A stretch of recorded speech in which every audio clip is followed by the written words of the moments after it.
hope everybody's having a wonderful day. My name is Gerald Reddick, your favorite thousandaire because I'm not a millionaire yet. And boom, I get pumped up saying that every time. So I wanted to talk to you guys about a topic today called Before You Bash. You know, we got so much work to do. We got to vote. We got to get out there and get into real estate. We got to build our wealth. And, you know, economically, it is very powerful. You know, we have a lot of spending power, right? But my topic today here is really about before you bash, right? Because people naturally are gravitated to the negative more than the positive. It's just a fact. People are more reluctant to write a positive review for a business versus if something goes horribly wrong, they will tell the world about that. Don't eat there, don't go there, they suck, whatever.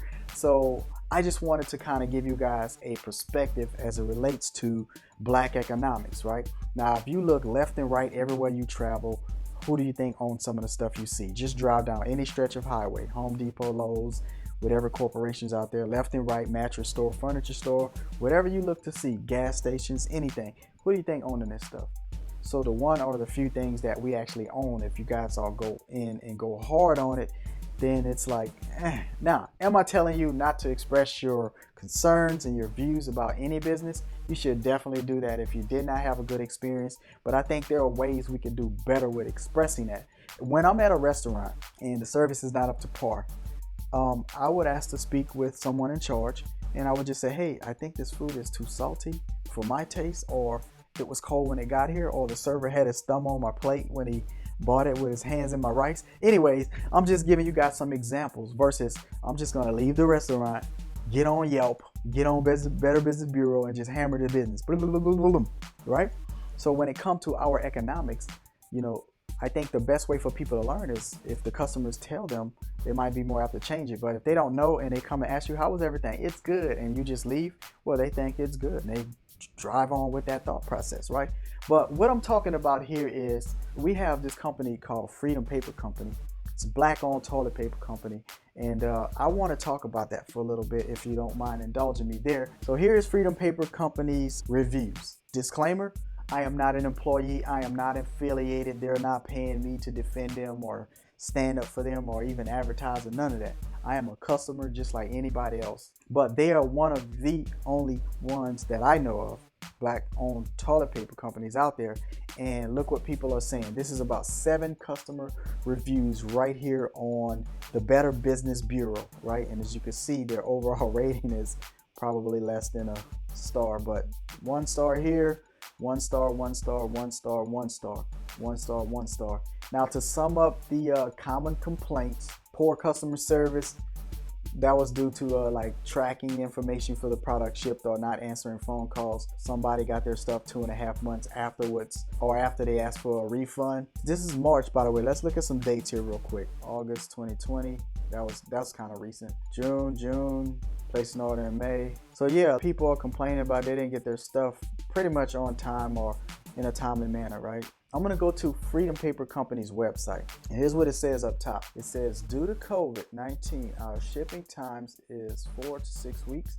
Currently, please order only if you have the patience to wait. Now, I think that was a good move. I think a lot of businesses started to put that out like, hey, you know, our shipping times are gonna be delayed.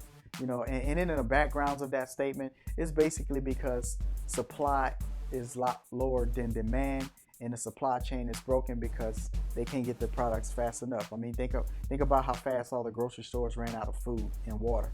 And matter of fact, if you're a gun owner right now, try to go buy some 9mm bullets. So I'm just giving you guys examples of things to consider when you're in a pandemic. I really believe that Freedom Paper Company is one of those companies that may have been on cruise control when everything was normal, and especially where they're actually stationed. I think that they may have just been caught like, wow, look at all this influx, because toilet paper around the country became a very highly demanded item.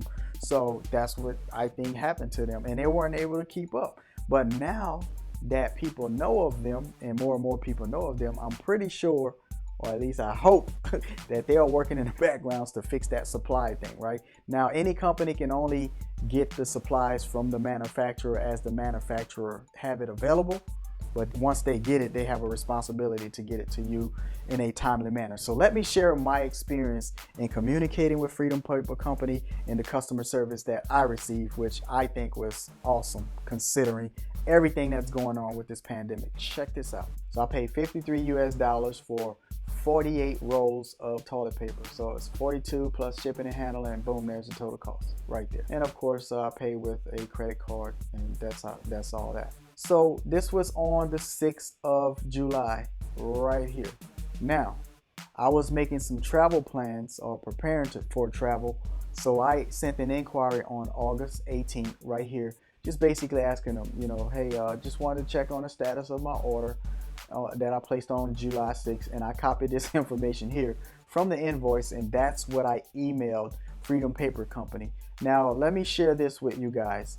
One of the complaints was about not getting the phones answered from Freedom Paper Company.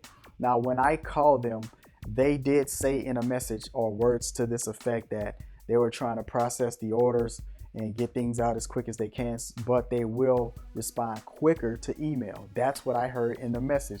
So I emailed them, and here's all the dialogue, right? Me, 18 August, I sent this inquiry. Can you please tell me when I can expect my delivery on pending travel plans, right? They responded back on the 18th of August. Do you have an order number? From FCP. Me, I paid via PayPal, so here is the invoice number. Now I know that's grayed out for you guys for whatever reason, I don't know, but I sent them the information they asked me for. And then look at the time, it was about 4:12 in the evening. So maybe they were getting ready to close or whatever, I don't know, but I didn't get an answer back until the next morning. So they did respond back and hey, due to COVID, we have experienced an extremely high email volume along with massive influx of orders. Shipping has been extended to 4 to 6 weeks. Now, maybe they should have probably said 4 to 8 weeks, but but they at least communicated, right?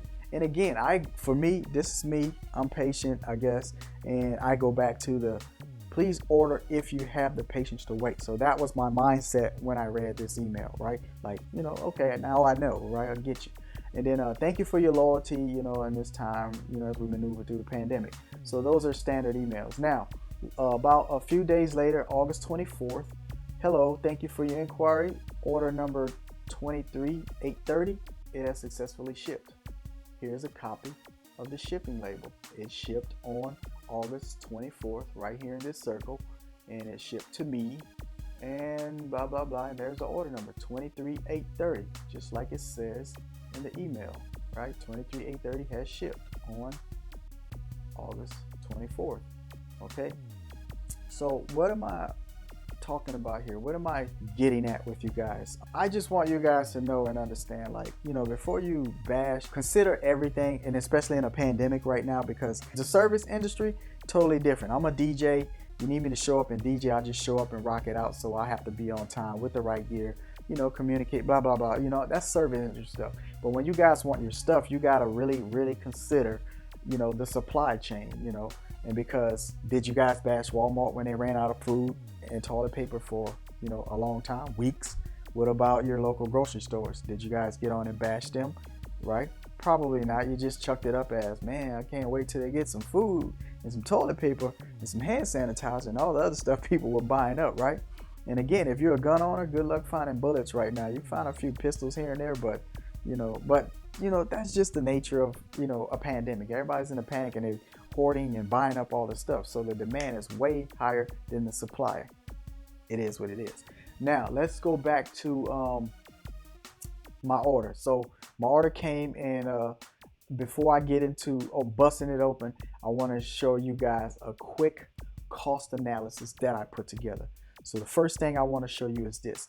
Freedom Paper Company, this is what I ordered was 48 rolls for $42 and plus the $11 shipping and handling. This is 500 sheets of 2-ply per roll. So to compare to my local store, this is what I did. I walked in, I took a photo of a brand called Hill Country. It is $4.96 for a 12-pack, as you can see here. Now, this is 2-ply, but it's only 264 sheets per the store brand right here. So let's do that one too. It is $5.98 per roll, and this is for a 6-pack. Boom. See how everybody's like, oh, 6 mega rolls equals 24 regular rolls? But this one has 425 2-ply sheets per roll. Okay, so just to give you guys a fair comparison, all of these rolls have 2-ply sheets, and some rolls have different amount of sheets on it. But let's get down to the nitty gritty. Bam! What's up? I hope you guys are hanging in there with me on this. Now, here's what I broke it down with. The original cost for the 48 sheets right here, $42. With the cost of shipping, there it is.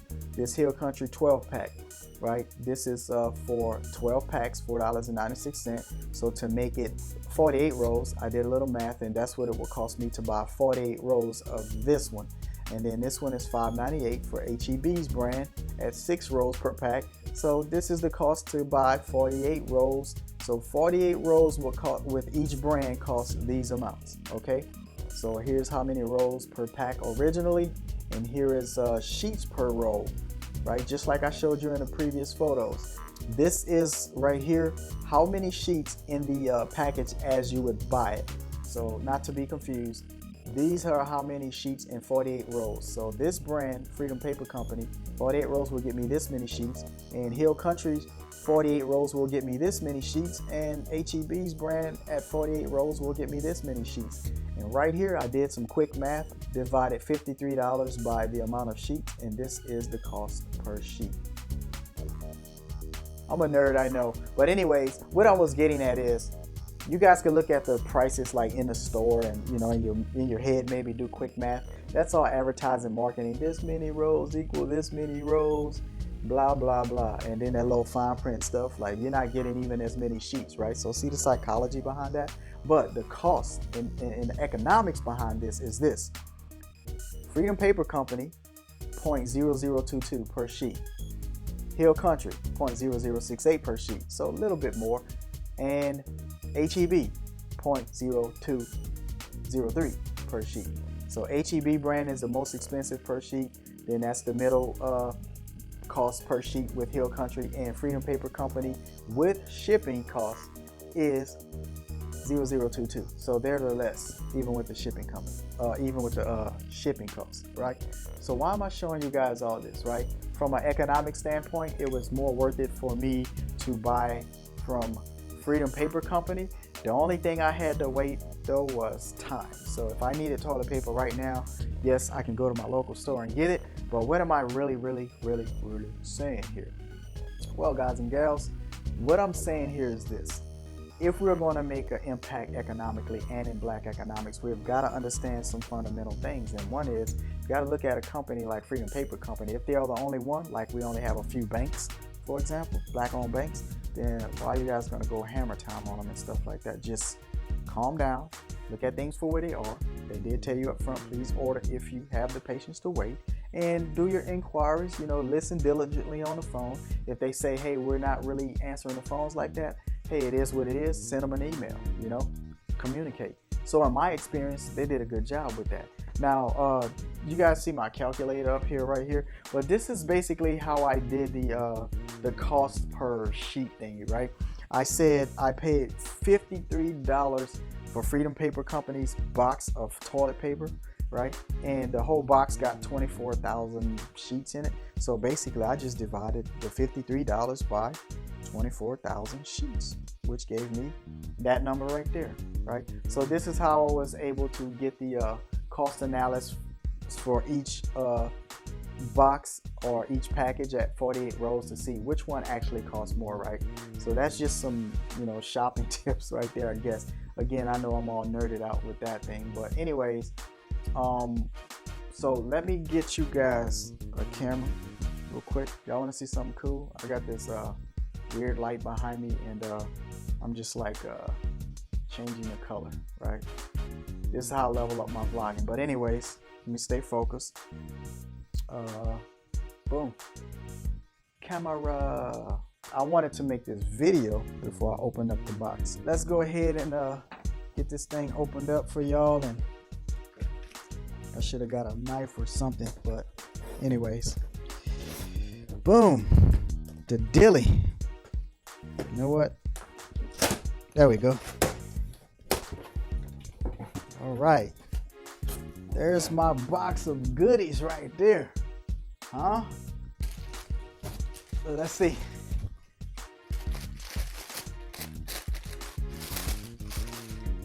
All right, so feel quality wise real quick, feels just as normal as most other brands that I would use. And there's a sheet ripped off here, and yes, they are 2-ply, right?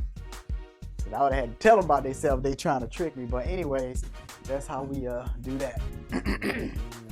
All right.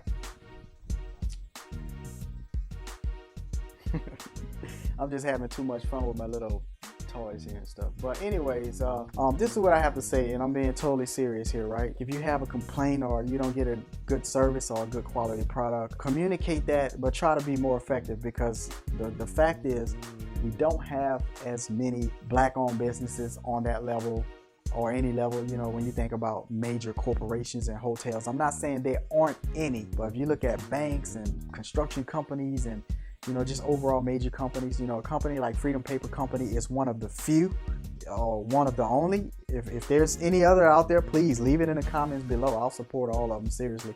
We got to think about that before we go and bashing other companies, because in the other industries, they have codes, like the government, they will back up those corporations. Y'all do understand that, right?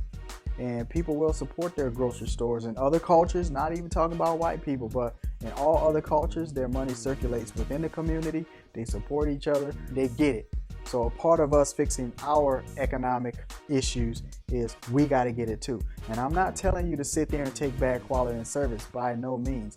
I am a business professional. I believe in putting that out there like that, but seriously, communicate. And you got to think about the bigger picture with a company like that. So I hope this is helpful. I hope that is giving you a perspective in a positive direction. And other than that, I don't have any more to say. Now, if you guys want to support me, I have a channel called Your Favorite Thousandaire. So you can see it right there in the title, just below, scrolling and stuff like that. All we need is people liking the videos, learning from the videos. That's what the most important is, watching and learning. Get what you can from any video, but hit that like button, subscribe to the channel, and let's help that thing grow. Share those videos. I know you know people who could use that kind of information. If you're good, you're good, but share the information. That's why people like me create content, to help get it out there. And Your Favorite Thousandaire is all about that life. It's from my journey of economic success, period. See y'all later. Peace.